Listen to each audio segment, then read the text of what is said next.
Selamat pagi, apa kabar Anda pemirsa? Berjumpa lagi dalam Berita Mataram hari ini. Sejumlah berita penting dan menarik lainnya telah kami siapkan untuk Anda. Di antaranya, akibat terlalu lama tidak ditempati karena libur akibat COVID-19, sejumlah bangunan sekolah di Kabupaten Lombok Barat terlihat tidak terurus dan ditumbuhi ilalang. 4 orang pemuda diringkus tim Satuan Reserse Narkoba Polresta Mataram karena diduga berkomplot mengedarkan narkoba di wilayah Kota Mataram. Memasuki tatanan kehidupan normal baru, para pelaku wisata di Kabupaten Lombok Tengah terus berbenah untuk mulai beraktivitas pasca penutupan karena pandemi COVID-19. bersama saya Rian Muhdar, inilah Berita Mataram selengkapnya. Akibat terlalu lama tidak ditempati karena libur akibat COVID-19, sejumlah bangunan sekolah di Kabupaten Lombok Barat terlihat tidak terurus dan ditumbuhi ilalang. Pihak sekolah sendiri tidak bisa berbuat banyak karena kondisi pandemi yang memaksa seluruh aktivitas belajar mengajar saat ini harus dilakukan dari rumah dan jarang berada di sekolah. Sejak diliburkan sejak bulan Februari lalu akibat pandemi, kondisi sejumlah lembaga pendidikan di daerah terlihat luput dari perhatian. Di Kabupaten Lombok Barat, sebuah sekolah menengah pertama yakni SMPN 2 Gunung Sari, Lombok Barat terlihat tidak terurus dan area sekolahnya banyak ditumbuhi ilalang. Kebijakan meliburkan aktivitas belajar mengajar tatap muka di sekolah menyikapi dampak pandemi oleh pemerintah daerah menyebabkan sekolah tidak lagi terpakai selama hampir 3 bulan lamanya. Minimnya tenaga kebersihan dan kondisi pandemi saat ini menjadi penghalang pihak sekolah untuk membersihkan areal sekolah, terutama bangunan kelas sementara semi permanen yang dibangun pasca gempa. Ya, kita sebenarnya sangat berharap sebenarnya pada saat libur ini kita sudah ada paling tidak ada dasar atau pondasi sekolah biar ada semangat untuk anak-anak siswa baru. Wali murid juga sering tanya kapan kira-kira pembangunan sekolah seperti itu. Meski dalam kondisi prihatin karena belum memiliki gedung sekolah lengkap, SMPN 2 Gunung Sari sendiri saat ini tetap membuka pendaftaran siswa baru, namun masih belum memutuskan akan melakukan aktivitas belajar secara tatap muka atau tetap menggunakan sistem online seperti yang berjalan saat ini. Dari Kabupaten Lombok Barat, Hairul Amri, Tim Liputan melaporkan. Memasuki masa normal baru, pemerintah Kabupaten Lombok Barat menyatakan belum siap membuka kembali aktivitas belajar di sekolah secara tatap muka. Selain membutuhkan perencanaan yang matang, hal tersebut juga diakibatkan masih tingginya kasus COVID di Lombok Barat saat ini. Tahapan tatanan kehidupan normal baru belum bisa dilakukan secara optimal di daerah akibat pandemi COVID yang masih terjadi. Di Kabupaten Lombok Barat, meski telah mengambil sejumlah langkah untuk pra-new normal, pemerintah daerah menyatakan belum bisa memastikan kapan proses belajar mengajar di sekolah akan dibuka kembali. Pasalnya, selain memerlukan pertimbangan serta perencanaan yang matang, saat ini angka pasien COVID di Kabupaten Lombok Barat masih relatif tinggi sehingga masih masuk dalam zona merah. Di sisi lain, pihak Kementerian Pendidikan dan Kebudayaan juga telah mengeluarkan aturan pembukaan kembali sekolah secara tatap muka yang harus dilakukan di zona hijau penularan COVID. Intinya kita siap kalau ada perintah Pak Menteri, tentunya dengan berbagai macam penerapan protokol kesehatan. Yang pasti kalau tanpa ada perintah seperti itu kita tidak berani ngambil resiko. Pemerintah daerah Kabupaten Lombok Barat sendiri saat ini baru memulai tahapan pranormal baru pada sektor pariwisata secara bertahap dan masih belum akan melakukan penormalan kembali pada sektor pendidikan karena dampak resiko pandemi yang masih belum reda. Dari Kabupaten Lombok Barat, Hairul Amri, Tim Liputan melaporkan. Bantuan sosial COVID-19 untuk masyarakat terdampak COVID yang bersumber dari anggaran pendapatan belanja daerah tahap 2 di Kabupaten Lombok Timur siap didistribusikan pemerintah daerah. Pembagian dilakukan langsung ke masing-masing desa secara serentak sesuai dengan validasi data masyarakat penerima manfaat yang terdaftar.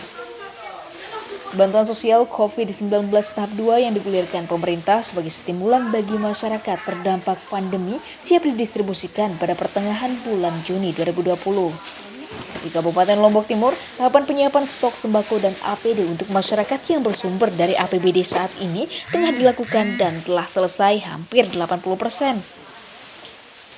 Berdasarkan data yang ada, saat ini pemerintah daerah baru hanya menyalurkan bansos ke beberapa kecamatan saja, sementara sisanya belum dilakukan karena terkendala validasi data warga penerima manfaat yang belum lengkap. Untuk mempercepat proses penyaluran, pihak Pemda saat ini terus melakukan koordinasi dengan pihak desa guna memastikan proses validasi bisa segera dilakukan dan bantuan segera bisa didistribusikan tepat sasaran. Kalau dari perusahaan daerah Kudus Laparang sudah siap semuanya.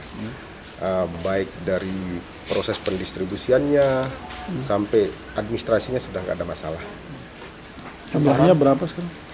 Jumlah yang sekarang 70.986 dari data yang saya dapatkan.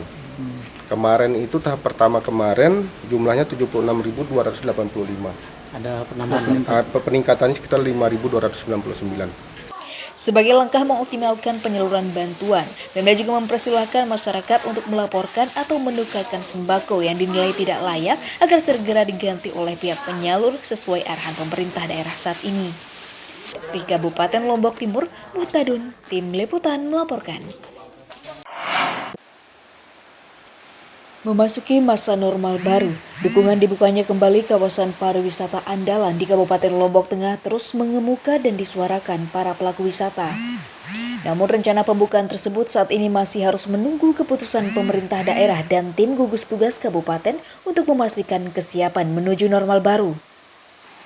Tahapan menuju normal baru dengan membuka kembali kawasan wisata saat ini sudah mulai disuarakan para pelaku wisata di daerah. Di Kabupaten Lombok Tengah, tahapan normal baru sudah mulai terlihat dengan langkah persiapan para pengelola wisata, mulai hotel dan restoran untuk beraktivitas kembali setelah vakum akibat pandemi COVID-19. Di sisi lain, rencana pembukaan kawasan wisata tersebut saat ini masih dalam kajian pemerintah daerah dengan melakukan koordinasi bersama OPD dan tim gugus tugas COVID di setempat. Pihak Pemda sendiri memastikan proses pembukaan objek wisata akan dilakukan secara bertahap dengan penerapan standar protokol kesehatan secara ketat di seluruh kawasan. Yang pertama dari asosiasi ingin dalam rangka menuju new normal ini ada secara simbolis dibuka objek wisata. Diharapkan ini Kuta, Mandalika. Jadi insya Allah untuk sektor pariwisata kita akan segera buka ini. Jadi prinsipnya begini, kita tidak mungkin hidup berhenti sampai di sini dengan COVID gitu kan. Jadi life must go on gitu prinsipnya. Tapi catatannya itu harus terapkan protokol COVID-19. Langkah koordinasi dan pengawasan penerapan protokol kesehatan harus menjadi bagian penting tahapan pembukaan kawasan wisata di daerah agar tidak menimbulkan persoalan baru dan penanganan COVID bisa dilakukan maksimal oleh para pihak di masa pandemi saat ini. Dari Kabupaten Lombok Tengah, Lukmanul Hakim, Tim Liputan melaporkan.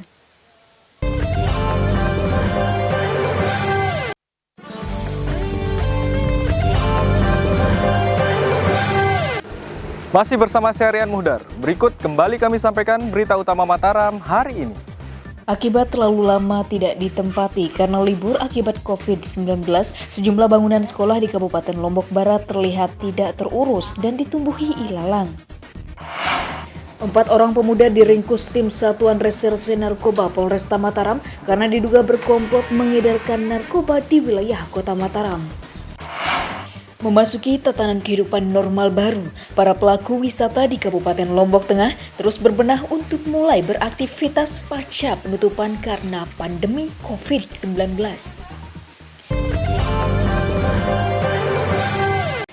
orang pemuda diringkus tim Satuan Reserse Narkoba Polresta Mataram karena diduga berkomplot mengedarkan narkoba di wilayah Kota Mataram. Selain menangkap para pelaku, petugas juga menyita sabu, ekstasi, dan uang tunai jutaan rupiah sebagai barang bukti. 4 orang pemuda masing-masing MK 32 tahun, YH 24 tahun, WM 28 tahun, dan MM 19 tahun asal Mataram diamankan tim Satres Narkoba Polresta Mataram karena diduga berbisnis narkoba di wilayah Kota Mataram. Para pelaku diamankan karena informasi masyarakat yang resah dengan ulah mereka yang diduga kerap bertransaksi dan berpesta narkotika di lingkungan tempat tinggalnya. Atas informasi tersebut, petugas langsung melakukan penyelidikan dan menggerebek para pelaku saat tengah berkumpul di sebuah rumah dan berhasil menyita narkotika jenis sabu seberat 23 gram, 2 butir ekstasi, telepon genggam, dan uang tunai Rp6.545.000 sebagai barang bukti. Hasil interogasi petugas, para pelaku merupakan komplotan pengedar narkoba yang kerap beroperasi di kawasan wisata dan juga wilayah pinggiran Kota Mataram dengan memanfaatkan masa pandemi COVID-19. Berdasarkan informasi dari masyarakat bahwa ada sebuah rumah di Desa Nanggung itu sering digunakan untuk transaksi narkoba. Kemudian tim yang dipimpin oleh Kasat Narkoba langsung melakukan penangkapan. Atas perbuatannya, para pelaku dijerat pasal 114 ayat 2 dan pasal 112 ayat 2 Undang-Undang Nomor 35 Tahun 2009 tentang narkotika dengan ancaman hukuman minimal 5 tahun penjara. Dari Kota Mataram, Awaludin, Tim Liputan melaporkan. Berkedok menjadi dukun, seorang pria di Kabupaten Lombok Timur ditangkap tim perlindungan perempuan dan anak Polres Lombok Timur karena diduga mencabuli anak di bawah umur yang merupakan pasiennya. Aksi cabul yang dilakukan tersangka terbongkar karena orang tua korban tidak terima dengan aksi yang dilakukan sang dukun kepada anggota keluarganya berulang kali. Seorang pria Parubaya berinisial LSW, 56 tahun, asal desa Gunung Raja, Kecamatan Sakra Barat, diamankan tim perlindungan perempuan dan anak Polres Lotim karena diduga melakukan tindakan asusila terhadap anak di bawah umur.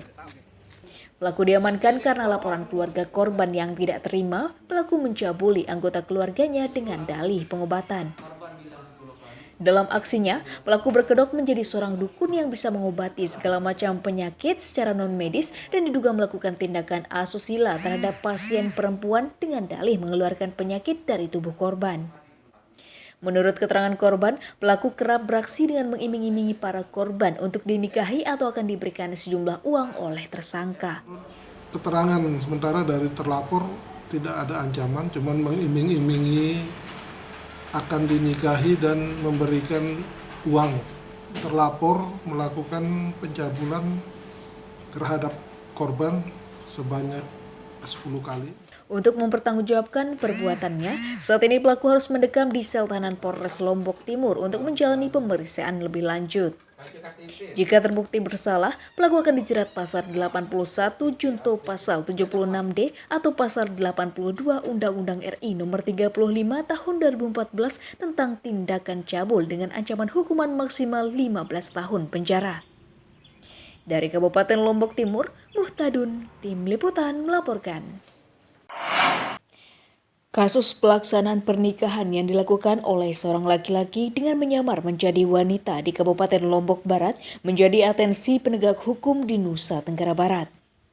Terkait kasus pernikahan yang masuk ranah pidana tersebut, Kejaksaan Tinggi NTB bersama Kejaksaan Negeri Mataram mengajukan pembatalan nikah ke Pengadilan Agama setempat. Heboh kasus pernikahan seorang pria bernama Suparti yang menyamar menjadi wanita dan melangsungkan pernikahan secara sah di Kabupaten Lombok Barat menjadi atensi serius aparat penegak hukum. Terkait hal tersebut, Kejaksaan Tinggi bersama Kejaksaan Negeri Mataram mengajukan permohonan pembatalan nikah ke Pengadilan Agama Giri Menang Lombok Barat tempat dilangsungkannya pernikahan. Selain melanggar hukum, pernikahan sesama jenis tersebut tidak sah dilakukan dan harus dibatalkan sesuai peraturan perundang-undangan berdasarkan pasal 1 dan pasal 26 Undang-Undang Nomor 1 Tahun 1974 tentang perkawinan. Pihak Kejaksaan Tinggi juga menguatkan berdasarkan hasil pemeriksaan berkas dokumen pernikahan, petugas mendapati ada indikasi pemalsuan dokumen kependudukan sehingga sangat layak untuk diajukan pembatalan demi hukum. Yang bisa mengajukan pembatalan pernikahan diantaranya adalah keluarganya, suami istri itu sendiri dan jaksa. Baca sendiri nanti ya, terangkap di pasal 26 Undang-Undang Nomor 1 Tahun 74 tentang perkawinan. Kasus pernikahan seorang pria bernama Supardi yang menyamar menjadi wanita dengan seorang pria berinisial MUH pada pekan lalu menyita perhatian masyarakat di Kabupaten Lombok Barat dan menjadi polemik karena keduanya dinikahkan secara sah disaksikan oleh masyarakat dan pihak KUA setempat. Dari Kota Mataram, Awaludin, Tim Liputan melaporkan. Kepolisian Daerah Nusa Tenggara Barat mendorong seluruh media massa meningkatkan sinergitas dalam membangun kondusivitas daerah dengan informasi yang positif. Selain harus menjadi sumber informasi yang positif, media juga berperan penting dalam meningkatkan imunitas masyarakat di tengah pandemi saat ini.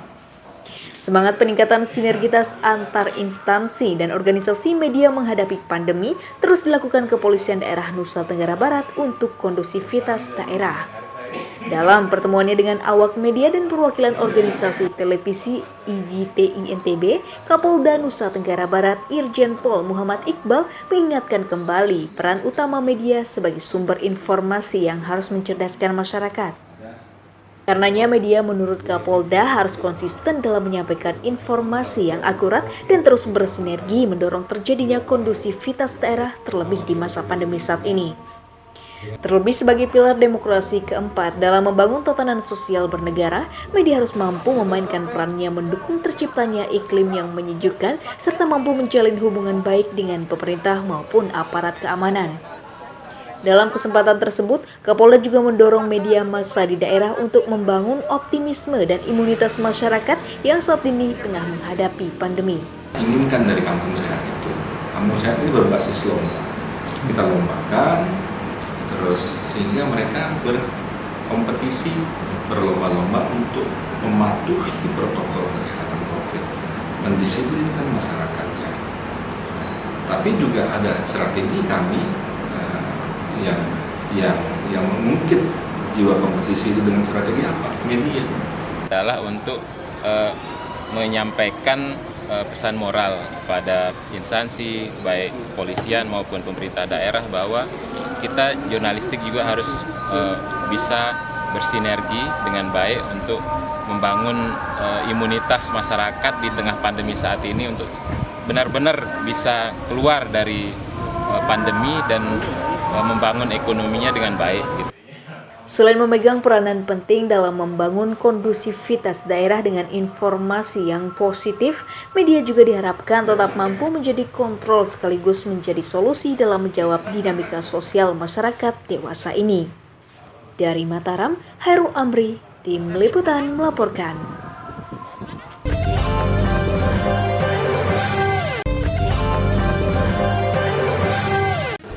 Masih bersama saya Rian Muhdar. Berikut kembali kami sampaikan berita utama Mataram hari ini.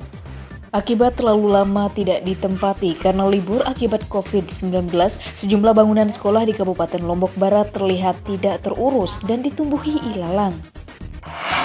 4 orang pemuda diringkus tim Satuan Reserse Narkoba Polresta Mataram karena diduga berkomplot mengedarkan narkoba di wilayah Kota Mataram. Memasuki tatanan kehidupan normal baru, para pelaku wisata di Kabupaten Lombok Tengah terus berbenah untuk mulai beraktivitas pasca penutupan karena pandemi COVID-19.